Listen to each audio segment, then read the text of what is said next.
What's up, universe? What do you get when you mix in a little bit of Doom the video game with a little bit of Amityville Horror, a little bit of The Shining, a little bit of Poltergeist, and a little bit of Aliens? You get this movie.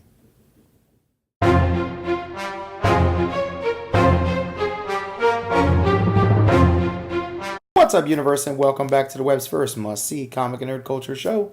Welcome to Comic Universe, guys. I'm C-Dubs, your host as always, and I'm riding Han Solo on this video.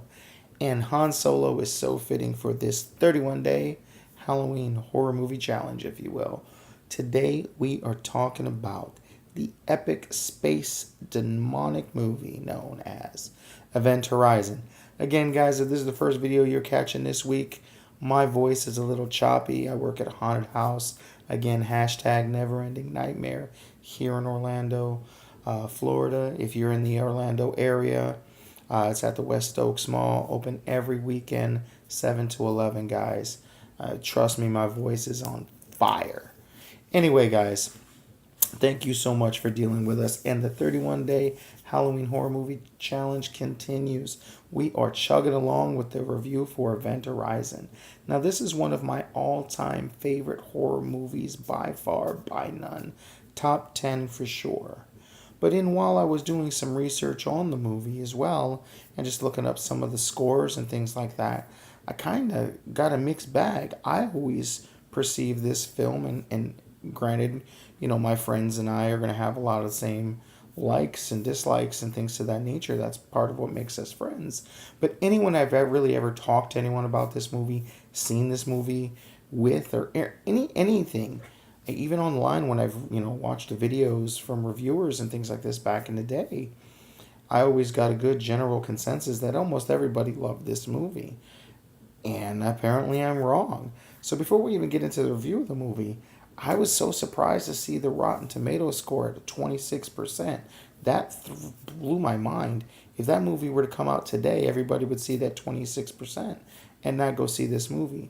Now, initially, I know when this movie dropped, it actually didn't make a lot of money, and it actually didn't find its following until it went to home video. But again, 26%, that's just crazy to me. And the audience rating is at a 61, which is just above a 50%, And I was like blown away. And the Metacritic score is 35, but the user rating there is at a 7.1, which is pretty good. And IMDb even has it at a 6.7, so it's kind of in the border. And my whole life, I thought this movie was like mind-blowingly great. And I remember when I watched this movie, I actually watched some of the special features, and I saw all the drama this movie went through. It's just absolutely insane. So essentially, this movie does star, or I should say it's directed by Paul W.S. Anderson of Mortal Kombat fame, if you will. Essentially, after Mortal Kombat, everybody out there wanted him to direct their movie after the success of Mortal Kombat. He was almost the director for X-Men, the original X-Men movie. He had turned down a bunch of things because he wanted to do something really hard R. And Paramount basically gave him the keys to the car and said, do what you want. And basically, this whole movie, from beginning to end, took about a little over 10 months before it actually was even in theaters, too, which is absolutely crazy, especially for a movie with so many, practical and special effects and set stages. I mean, they built stages, I'm talking football fields in length for this movie, which is absolutely bonkers. And it was plagued with, the studio kind of retracting and saying, hey, we're taking back those keys, and sticking their finger and making him cut the movie. And there's like 30 minutes of the movie missing and all kinds of craziness. But again, it is directed by Paul W.S. Anderson, starring Sam Neill, obviously of Jurassic Park fame, as Dr. Wheeler. Lawrence Fishburne, the obvious Mr. Morpheus, if you will, from The Matrix. He plays Captain Miller, and Jolie Richardson plays Lieutenant Stax. And guys, this movie is bonkers. It is absolutely insane. Death metal through your veins type of shit with this movie. Essentially, the Lewis and Clark was set on a voyage to find and stumble across this ghost ship. And while going through this ghost ship, they end up finding, little traces of what has actually happened to the crew here. And essentially, once it's found out, things just went completely bonkers and they saw that the crew killed themselves in the most hideous and grotesque fashions, sodomizing themselves. I mean, it was basically a sex, blood, death orgy. And it bob wires. There's even a deleted scene that didn't make the final cut, thank God, because I don't know if I could have handled that one. I could handle a lot. Essentially, where a guy gets a steel pipe, in the back door till he dies, and yeah, kind of wild. Anyway, turns out that there is this generator, essentially a warp drive, on board this ghost ship that is able to open up a portal to allow you to go from one side of space to the other. But of course, it turns out that this portal is actually opening the demonic gates to hell, essentially, to a world of pain that you could not believe. And hijinks ensue, if you will, while Dr. Wheeler is just getting possessed by this force. And just the amount of gore, blood, and demonic possession that goes on, twists and turns of your mind. I think Lawrence Fishburne, this might be his second greatest performance after Morpheus. And same thing with Sam Neill as being obviously of Jurassic Park fame again. This may be their best performance. These guys go all in on this movie. They've even raved about this movie after the filming of this movie, regardless of how hard and crazy it was. But again, this just blows my mind that not a lot of people seem to have liked this movie. And I guess I'm in the minority here, guys. So, Universe, I want to know, have you seen Event Horizon? I don't want to give too much away because that's how much I love this movie. I would love to go a little more in depth with the details. But just some of the things, the practical effects. I mean, there's scenes where you see, like, guy's veins pulsing on his arms.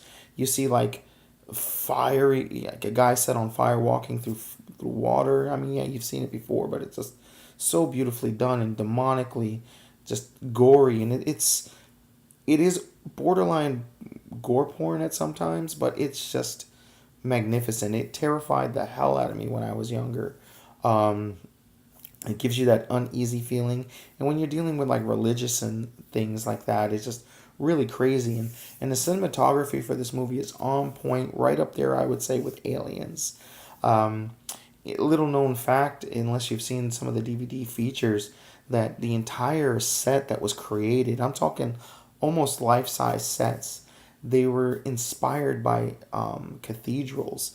So you get all this beautiful architecture and sometimes gothic and demonic as well, and some spiritual representation within, like, certain corridors were shaped like coffins, and the actual spaceship at a distance actually looks like a crucifix. All these kind of things that sublimity, like, just attack your mind when you start thinking back over the film. And it's absolutely, I think, a work of genius and masterpiece, and I wish I could see the full version that was not tampered with from Paramount. But unfortunately, the 30 minutes that was cut was too damaged to actually be, to have a director's cut. But man, I think this movie would have done so much better. Maybe have had a better rating if so much of the film wasn't missing. But definitely go check this movie out if you haven't. In my opinion, it's probably the second best horror space film, right next to Aliens. But this movie is just on another level in terms of the violence, if you will, guys. So go check this movie out. Let us know in the comments below if you've seen it.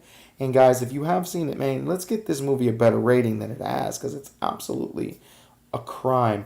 I give this movie a solid 5 out of 5, in my opinion. Absolutely. Now, there are some parts of the movie that might be a little dated, and I totally can understand that, because again, when you're using practical effects, and especially when you use special effects tend to actually, funny enough, get more dated as, faster, I think, than actual practical effects.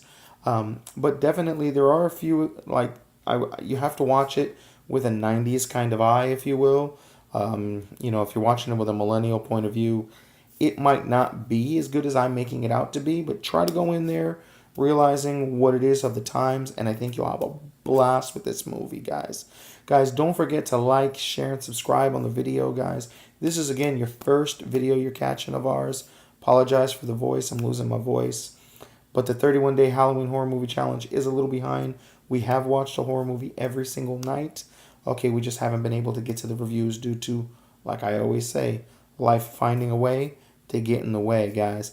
Well, till next time, I'm C Dubs, and I'll see you in the universe. Peace.